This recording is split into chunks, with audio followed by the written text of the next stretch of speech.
여러분, 지난주에 우리가 말씀 나눌 때에 하나님의 나라의 계시에 대한 말씀을 나눴죠. 하나님의 나라는 눈으로 볼 수 있고 귀로 들을 수 있고 손으로 만지거나 몸으로 느끼는 나라가 아니죠.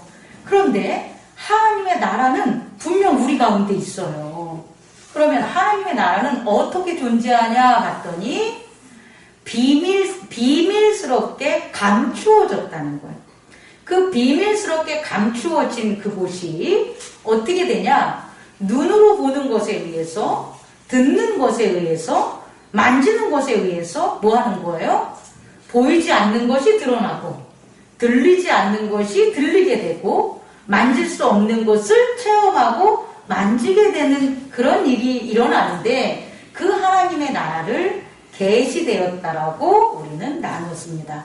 그래서요, 우리는 밭에서 시금치가 무럭무럭 자라면 시금치는 눈으로 보는 거잖아요. 그럼 눈으로 보는 것은 절대 계시된 게 아니라 그 잘 자란 시금치를 보고 보이지 않는 좋은 땅, 시금치가 잘 자라고 있는 그 땅을, 이 땅이 참 좋은 땅이구나, 이 땅이 은혜가 가득한 곳이구나, 이 땅에는 농부의 관심과 사랑과 부지런함과 땀방울이 가득 있는 땅이구나를 시금치를 봤을 뿐인데 뭐 하는 거예요? 알 수 있다는 거예요.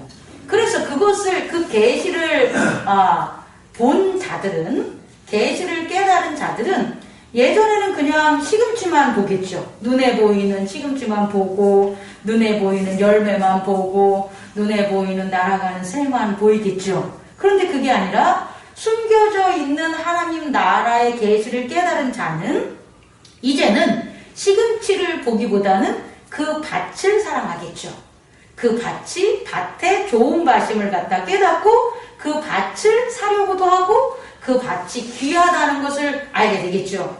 그래서 그 사람은 어떻게 여기냐면 예전에는 밭과 시금치가 분리되어 있는 것이었는데 그게 아니라 내가 먹고 있는 이 시금치가 밭이구나. 다시 말해 시금치의 몸은 시금치의 가지나 시금치의 이파리가 아니라 시금치를 길러놓은 시금치가 심겨져 있는 땅이었구나. 좋은 땅이었구나를 깨닫게 되겠죠. 이게 바로 하나님의 나라를 발견한 자의 지혜입니다. 우리가 그렇게 살아가는 거예요. 우리가 목사님을 보고 목사님이 하나님을 잘 섬긴다라고 하면 그냥 눈으로 보는 거죠. 근데 그게 아니라 목사님을 보고 보이지 않는 하나님 나라에 대한 것을 깨닫게 된다면 그 보이지 않는 것을 계시돼서 하나로 볼 수가 있겠죠. 우리의 하나님 나라를 우리가 살아가는 만물, 만유에서 다 찾을 수가 있다는 것을 여러분에게 전하고 싶습니다.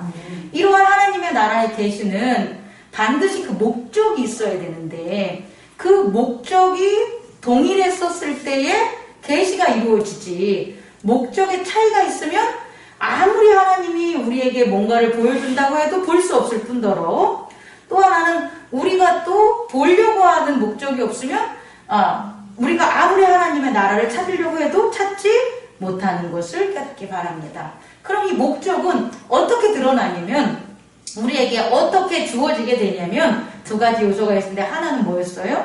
하나는 마음으로서의 격려.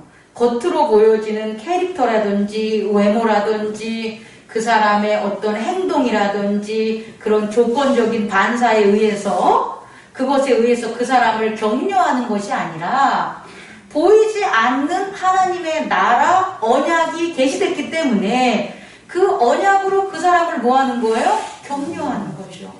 우리는 그동안 나한테 잘해주는 사람한테는 잘해줬죠. 이것은 마음으로 격려하는 게 아니라 경험으로 격려하는 거죠.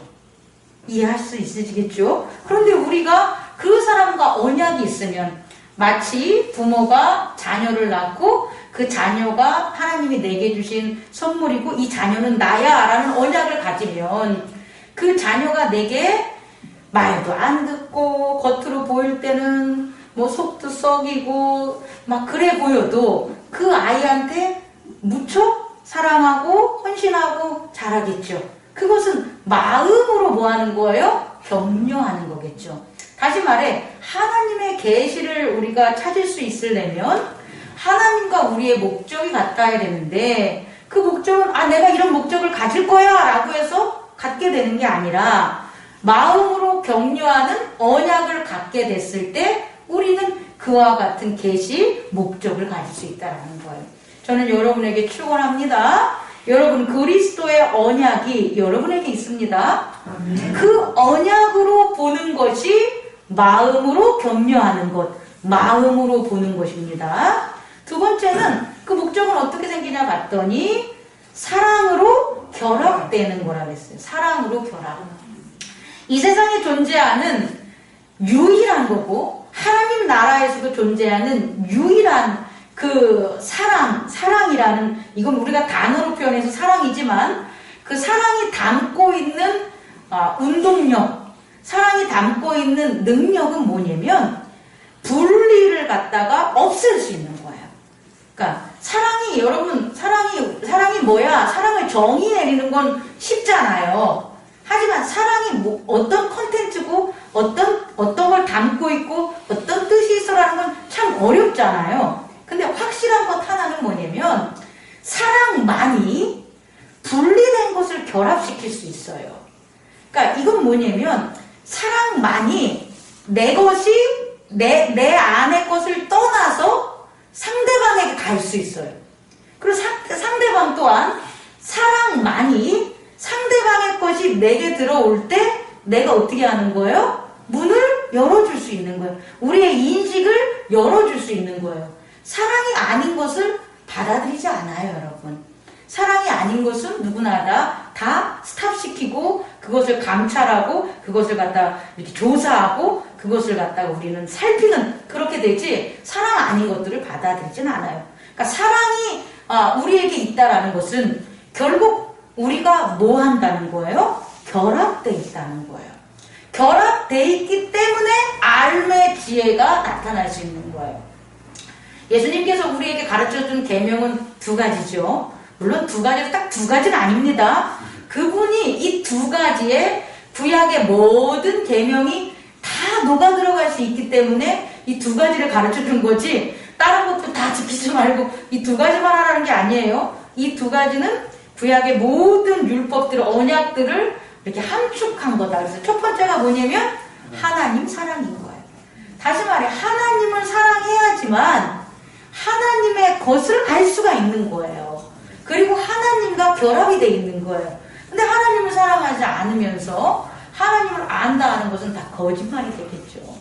또 하나는 이웃을 사랑하는 것.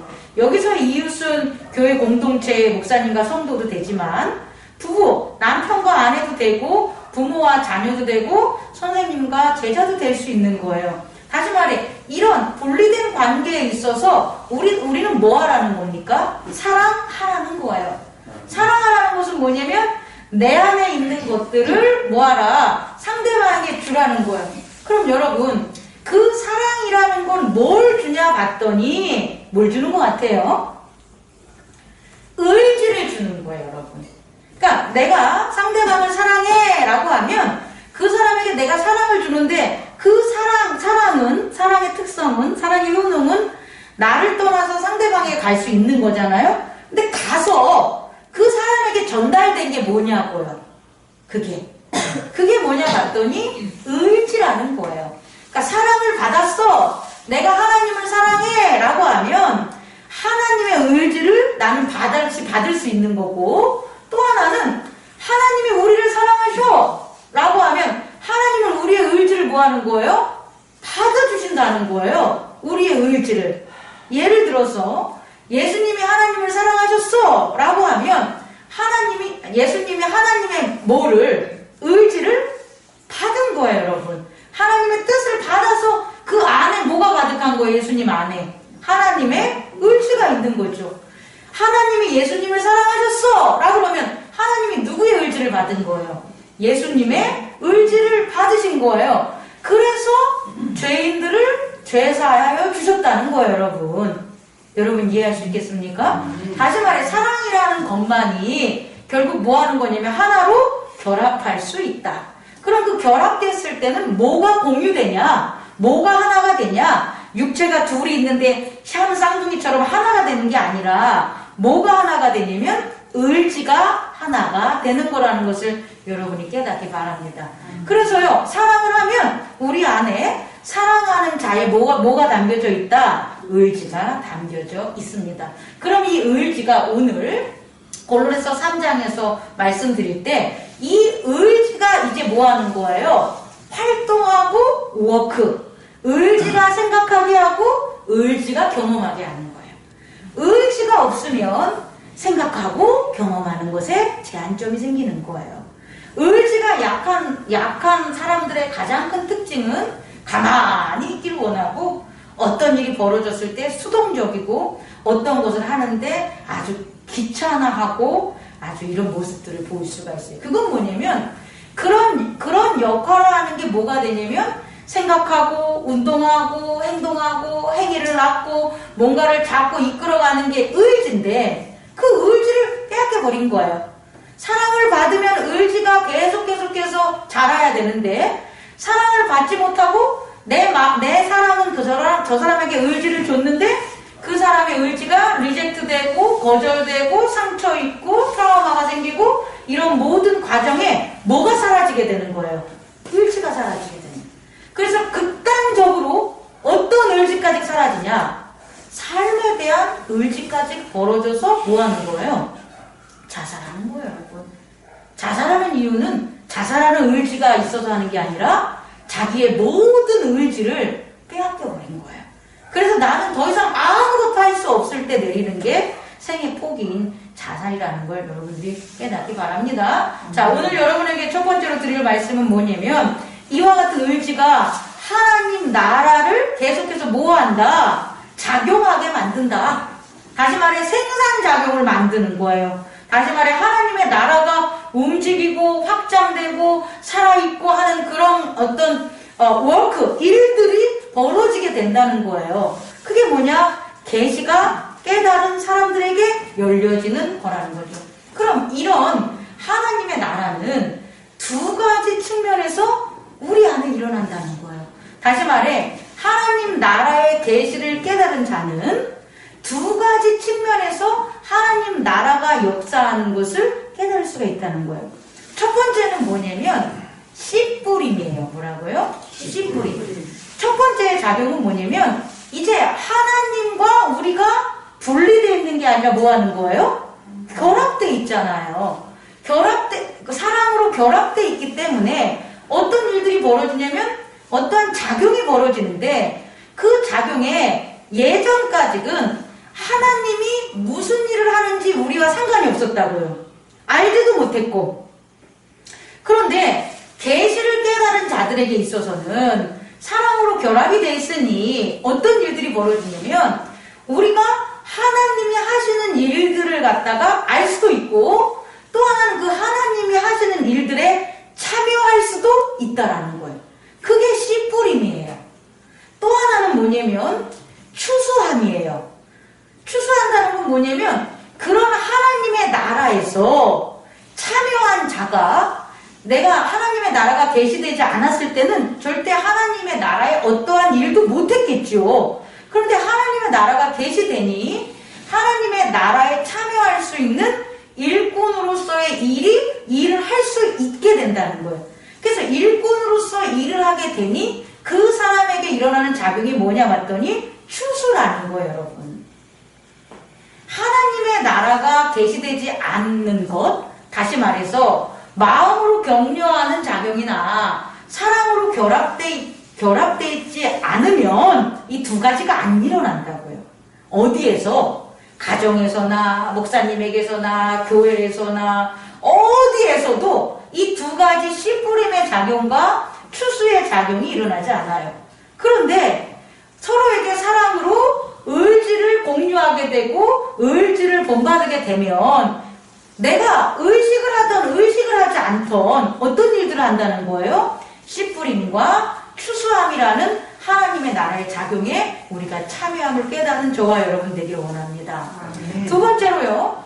씨뿌림의 작용은 누가 일하는 걸까요? 우리가 일하는 걸까요? 우리가 뿌리는 걸까요? 우리가 뿌리는 게 아니죠. 말씀은 말씀은 하나님이 뿌리시는 거고, 그 말씀을 우리에게 계시한 예수 그리스도도 하나님이 우리에게 보내주시는 거예요. 예수님이 예수 내 아들아, 너 행복나는 교회로 가라. 그러면 하나님 예수님이 우리를 만나주신 거예요. 근데 예수님이 난 행복나는 교회에서 그냥 있을래요 라고 한다고 예수님이 있는 게 아니에요, 여러분. 예수님이 공생의 3년 반년 그 시간 동안 누구의 말씀에 뿌림에 예수님은 순종했냐면 하나님의 말씀에 씨 뿌림에 예수님은 그 동참한 것 뿐이에요. 계시된 것 뿐이에요, 여러분. 다시 말해, 씨 뿌림의 일은 누가 하는 거예요? 하나님이 하는 거예요. 하나님이 씨를 뿌리는 거예요. 그래서요, 그 씨가 밭에 떨어져가지고 어떤 것 잘 자라면 그게 좋은 밭인 거예요.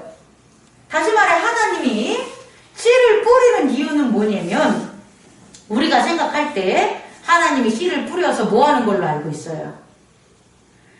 농사를 져서 하나님 좋아하시는 거 다 창고에 쌓아가지고 하나님이 부자 되려고 씨 뿌리는 것 같으십니까? 그렇지 않습니다. 그건 우리의 물질의 세계에서의 생각이고, 하나님이 말씀을 뿌리시는 이유는 딱 한 가지예요. 뭘 찾기 위하여? 좋은 땅을 찾기 위하여. 좋은 땅. 그 말씀이 그 예수 그리스도를 보냈는데, 그 예수 그리스도가 영접을 해서 영접된 땅, 그 땅, 다시 말해 우리가 믿음으로 말한다면 마음, 그 마음을 가지고 있는 자를 찾는 거예요, 여러분. 그게 하나님의 씨뿌림이에요, 여러분. 그래서 하나님은 우리가 자고 있을 때나, 우리가 뭐 일을 할 때나, 우리가 누워있을 때나, 우리가 아파있을 때나, 우리가 어떠한 상황에 있어도 우리의 상황에 맞추는 게 아니라 그는 뭐를 하신다는 거예요? 말씀을 뿌리신다. 씨를 뿌리신다는 거예요. 그리고 우리의 마음이 뭐 한다면, 예수 그리스도를 영접한다면 우리의 마음은 어떤 밭이라는 거예요? 좋은 밭이다라는 것을 깨닫는 저와 여러분 되기를 원합니다. 그래서요, 오늘 세례를 받겠지만 많은 것을 안다고 해서 재학성도님 하나님을 사랑하는 게 아니라고요. 하나를 알아도 그게 하나님이 내게 말씀 주신 거야 라고 해서 그것을 귀중히 여겨서 내 마음에 받아서 그 말씀이 내 안에서 뿌리를 내리고 그것이 잘 자라고 그것이 뭐하도록 열매를 맺을 때까지 나는 뭐하는 거예요? 그 안에 있는 것, 그 생명 안에, 하나님 생명 안에 있는 그 사람이 바로 하나님이 원하는 땅이라는 것을 깨닫는, 그리스도의 몸을 가진 자라는 걸 깨닫는 저와 여러분 되기를 원합니다. 그런데요, 아이러니한 건 뭐냐면, 그렇게 해서 하나님이 내게 열매를 맺어요. 나를 갖다 말씀으로 예수 그리스도를 만나서. 근데 그 열매는 내 걸까요? 하나님 걸까요? 만약에 내 거라면 내가 이 땅에서 하나님 말씀을 받아서 내가 성장해서 목사가 돼가지고 하늘의 지식이 많고 또 하나님의 은혜를 많이 받아서 능력이 많아져서 여러 가지 권세를 많이 가졌다고 생각을 합시다. 그럼 그것들을 어디서 사용하면 되게요? 내 삶에 사용하면 되겠잖아요. 그죠? 내가 사용하면 되잖아요. 하나님께 받은 보화가 있으면 내 꽁치면 되잖아요. 내 가지면 되잖아요. 하나님께서 제게 어떤 안수나 어떤 능력을 주셨어. 그럼 제가 그거 제 거 해가지고 여러분들한테 한 싸게 한 2만 원씩 받아가면서 안수도 주고 하면 되잖아요. 내 삶에. 그게 내 열매라면 그렇지 않다는 거예요, 여러분. 우리는, 하나님은 우리 밭에서 자라는 그 자라게 된 식물이나, 옥수수로 비유할게요. 그 옥수수를 갖다가 찾기 위하여 말씀을 뿌린 게 아니라는 걸 깨닫는 저와 여러분 되기를 원합니다. 열매를 맺는 그 땅을 찾기 위해서 하나님은 우리에게 씨앗을 뿌린 거예요. 그러니까 우리는 그 열매를 맺은 것까지 우리가 해야 될 일이지, 그 옥수수를 따서 다시금 내가 뭘 하려고 하는 그와 같은 힘도 없고 의지도 없고 권리도 없고 세계도 없다는 걸 깨닫는 저와 여러분 되기를 원합니다. 그런데 이제 중요한 거예요. 그런데 이 씨뿌림에 실패하는 자들이 어떻게 일어나냐 봤더니 좀 아까도 얘기한 것처럼 맨 처음에는 내가 그렇게 좋은 땅인지도 몰랐어. 그잖아요. 하나님의 말씀이 뿌려지기 전까지는 황무지 같았던 내 삶이잖아요. 돌짝도 더럽게 많고 가시떨기도 더럽게 많아서 싸움질하고 힘들고 어렵고 곤란스러운 우리 삶을 살았잖아요. 근데 하나님의 말씀 예수 그리스도를 만난 다음에는 어떻게 된 거예요? 그 다음부터는 정말 내 삶이 뿌리도 강해지고 줄기도 강해지고 잎사귀도 강해지고 열매도 맺게 된 거잖아요. 그러니 어떤 마음이 생길까요, 여러분? 어떤 마음이? 좀 아까 얘기한 겁니다. 이 땅 이것 가지고 내가 뭐를 해야 될까? 이 열매를 가지고 내가 뭐를 할까? 어디서? 이 생에서, 이 땅에서. 그래서 이 생의 근심과 이 생에 있는 욕심과 이 생의 부귀영화와 이런 것들이 생기게 된다는 거예요. 아닌 것 같이 저를 쳐다보지 마세요. 많은 믿는 사람들이 물에 빠졌을 때, 네?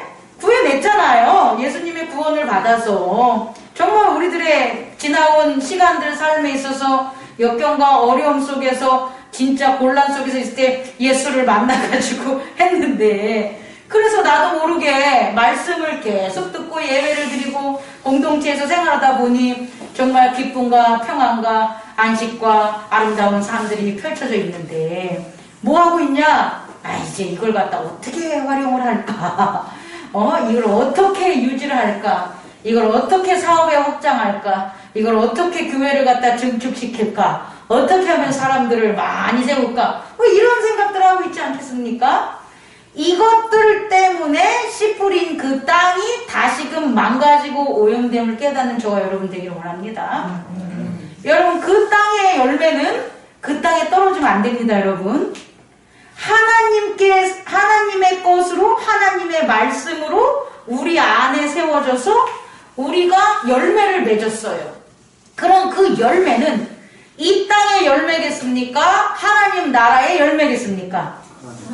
하나님 나라의 열매겠죠. 그럼 그 열매는 어디에 가야지만 그 열매의 진가, 그 생명이 계속해서 유지가 될까요? 하나님 나라에 가야지만 되는 거예요. 그런데 오늘날 많은 이단들과 많은 이샤벨과 많은 발락의 교훈에 빠진 하나님을 믿는 교회들이 그 하나님께서 주신 그 열매, 하늘의 열매를 어디다가? 땅에다 심는 거예요. 땅에다 심어서 오히려 하나님께서 주신 그 땅을 다시금 오염시키고 가시떨기를 생기게 하고 돌짝밭을 생기게 해가지고 나중에 처음 됐지만 나중된 자가 되면 좋겠지만 나중자 돼도 되지 못하도록 더 견고하게, 더 배도하게, 더 단단하고 굳어지게 돌짝밭이 되는 것을 우리들은 볼 수가 있다는 걸 깨닫는 저와 여러분 되길 원합니다. 씨 뿌림은 하나님이 우리에게 뭘 감사하게 하는 거다? 좋은 땅이라는 것을 깨닫는 것. 우리의 삶이 예수 그리스도와 하나가 돼서 내가 구원받을 백성이야, 하나님의 자녀야 라는 것을 깨닫는 것, 그것을 감사하게 하는 거라는 걸 깨닫는 저와 여러분 되길 원해요. 그 옥수수를 내 땅에 심으면서 하나님께 감사하는 것은 큰 우상숭배입니다. 제가 봤을 때는 배도입니다. 두 번째, 생략, 세 번째. 그런데요, 우리가 생각하는 것처럼 농사를 치면 그 곡식을 잘 잡아서 따야지 우리는 그 딴 것을 감사한다고 드리잖아요. 오늘 추수감사절로 우리는 행복나눔 교회는 오늘 하나님께 예배를 드리는데, 우리가 추수감사절 하면 뭐예요? 하나님 올해도 이렇게 주셔서 감사합니다. 아이고, 올해 사업도 잘 되게 해주셨고 올해 건강도 잘 되게 해주셨고 우리 자녀들도 잘 크게 해주셔서 그것에 감사해서 하나님 앞에 추수감사절 예배를 드립니다. 혹시 그런 마음으로 온 사람 손 좀 들어봐. 왜 안 들어? 다 그런 마음으로 내가 여태껏 가르쳐주지도 않았는데 다 그런 마음으로 왔으면서 그런 마음 맞죠? 저도 그런 마음으로 오는지 알고 지금까지 추수감사절 설교를 했는데 오늘 아침에 불현듯 어제부터 준비한 설교에 대해서 깨달음이 하나 왔어요. 그게 뭐냐? 그걸 감사하는 게 아니라는 거예요. 자, 예수님께서는요, 씨 뿌림의 비유와 추수의 비유를 섞지 않으세요. 따로 하세요. 따로. 하나님 나라를 제자들에게 전할 때 씨 뿌림의 비유를 해주시고요. 전도 여행과 제자들에게 권능을 주는 그 상황에 있어서 추수할 얘기를 해요. 근데 그 제자들은 추수를 할 만큼 씨 뿌린 게 없어. 제자들이 성령을 받지도 못했고 그 당시. 그리고 예수님께서 하시는 하나님의 나라를 잘 이해해가지고 예수님이 이렇게 하면 네, 저렇게 하면 네 하면서 순종하는 제자들이 아니에요, 여러분. 그런데 겉으로 봤을 때 제자들이 하는 행동들은 자기들이 땅을 일구고 열매를 맺어가지고 하나님께 감사할 건 아닌 상황임에도 불구하고 예수님께서 제자들에게 추수할 얘기를 하시는 거예요. 더 중요한 건 뭐냐면, 자, 저 곡식들을 봐라 라고 하는데, 아직 추수할 때가 안 됐음에도 불구하고, 예수님이, 야, 추수할 때가 다 됐다! 라고 이렇게 말씀하실 때가 있어요. 그럼 그 옆에 있는 제자들은, 이 뭔 소리야? 할 거 아니겠습니까? 그럼 그지 않아요? 자, 예수님께서의 추수는 우리가 농부처럼 씨 뿌리고 물 주고 해가지고 열매 맺은 것을 하나님께 바치는 걸 예수님은 추수라고 생각하지 않으셨다는 거예요. 그 다음에 예수님께서 생각하는 추수는 뭐냐라고 보면 포도원 농장에 일꾼을 들이는 비유가 있어요. 아침에 일찍 천국은 어떤 거냐 봤더니 아침에 일찍 나가서 자기 포도원에 일꾼을 들여보내기 위해 밖에 나간 주인과 같다라고 하면서 얘기하면서 7시에 나갔을 때 사람 데려오고 9시 데리고 12시 데리고 3시 데리고 6시 데리고 다 와요. 그리고 하루가 다 지난 다음에 뭐라고 합니까? 자, 늦게 온 자부터 이리 와봐. 누구를 시켜서? 청지기를 시켜가지고 계산을 하죠. 자, 너 오늘 잘 내 포도원에 와서 일했으니까 자, 가져라 라고 해서 1데나리온을 줬어요. 그보다 더 일찍 온 사람에게 또 1데나리온을 줬어요. 다 데나리온을 줬더니 제일 먼저 온 사람이 와가지고 화를 내죠. 아니, 왜 나는 12시간을 일했는데 저 1시간 일한 사람하고 나랑 동일하게 뭘 주십니까? 1데나리온을 주십니까? 라고서 화를 벌떡 내잖아요. 그랬을 때 그 주인이 너 이 새끼 저리 꺼져 이러진 않아요. 야, 네가 왜 화를 내니? 너랑 나랑은 뭐 하기로 했어요? 원래 1데나리온씩 주기로 했잖아. 너하고도 1데나리온, 저 사람하고도 1데나리온 해서 내가 준 거야. 근데 왜 너는 내가 잘못했다고 하냐? 야, 그리고 내 농장에 와서 일을 해서 내가 내 돈을 너한테 주는데 네가 왜 돈을 더 많이 주고 적게 주는 걸 갖다 뭐라 하니? 이렇게 얘기한다는 거예요. 그럼 여기서 일꾼으로서 추수할 수 있는 예화는 이거라는 거예요. 다시 말해, 일꾼으로서 하나님의 포도원에서 뭐 하는 거예요? 일을 한 거예요, 여러분. 그 어떤 일이 포도 농장에서 포도를 따는 거고, 밀밭에서는 밀을 뭐 이렇게 자르는 일을 했겠죠. 그런데 중요한 건 그 밀은 누구 거예요? 주인 거잖아요. 그 포도는 누구 거예요? 주인 건데 왜 우리는 내 밀이라고 내 포도라고 하나님께 감사하냐고요? 여태껏 우리가 그렇게 살았다니까. 아니라는 거예요, 여러분.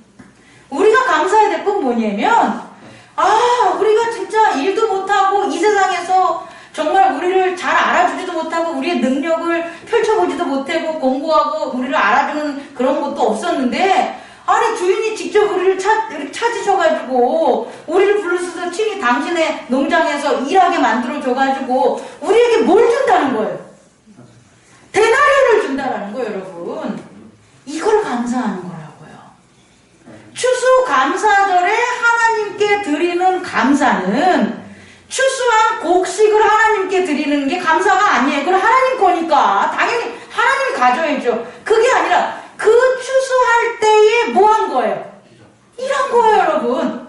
추수할 때 일할 수 있는 것. 하나님이 추수하는 일을 할 때 저를 참여시킨 거죠. 그래서 먼저 된 자도 일할 때 한다는, 늦게 온 자도 일할 때 한다는, 그게 감사하다는 거예요, 여러분.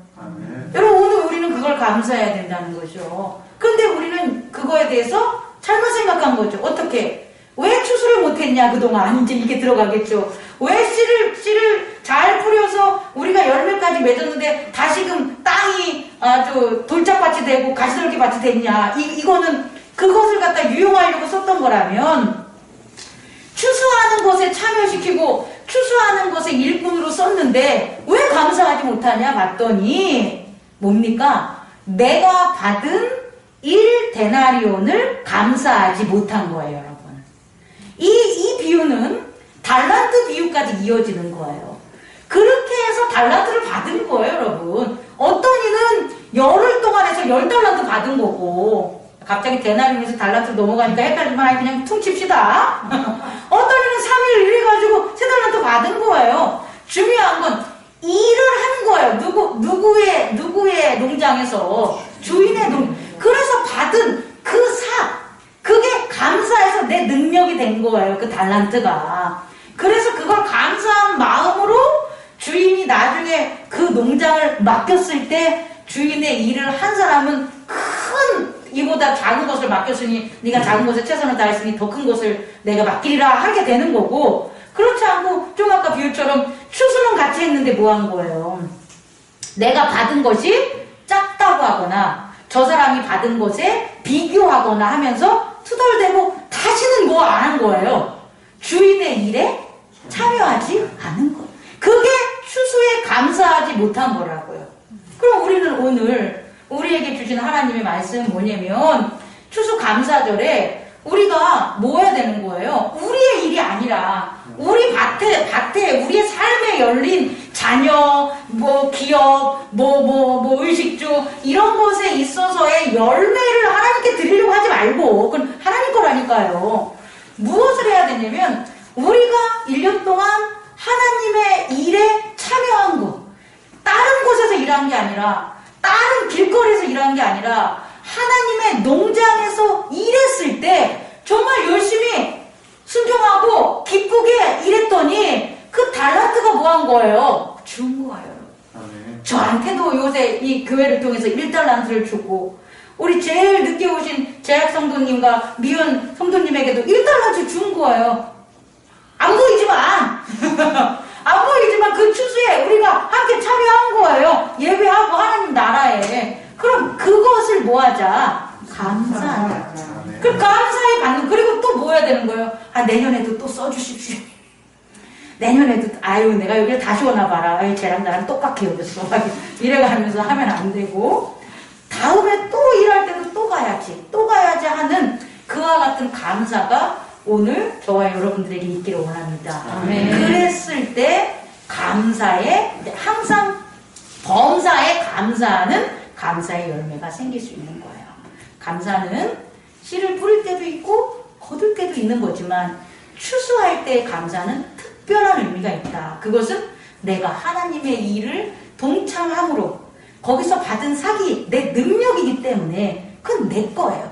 내가 활용할 수 있어요. 그거는. 그런데 아까 하나님이 우리에게 씨 뿌린 건 우리 게 아니니까 그건 우리가 쓰면 우리가 잘못돼요. 그건 예수님 거예요. 그래서 예수님 걸 우리가 지면 문제가 생기는 거예요. 하나님이 우리에게 변화시켜서 주신 일꾼으로서 일했을 때의 그 능력, 그 데나리온, 그 달란트를 감사하며 귀중히 여기는 저와 여러분 되기를 원합니다. 아멘. 일합시다. 아멘. 하나님께서 예수님을 보내주셔서 우리 교회가 일하는 것들을 하나하나 또 우리에게 콜할 때, 우리를 찾으실 때 기꺼이 손들고 투덜투덜거리지 말고, 아이고 제가 더 일할게요. 제가 7시부터 나가 일할게요. 더 빨리 일할게요. 이렇게 진짜 작은 일에 충성을 다하는 저와 여러분 되기를 원합니다. 기도하겠습니다.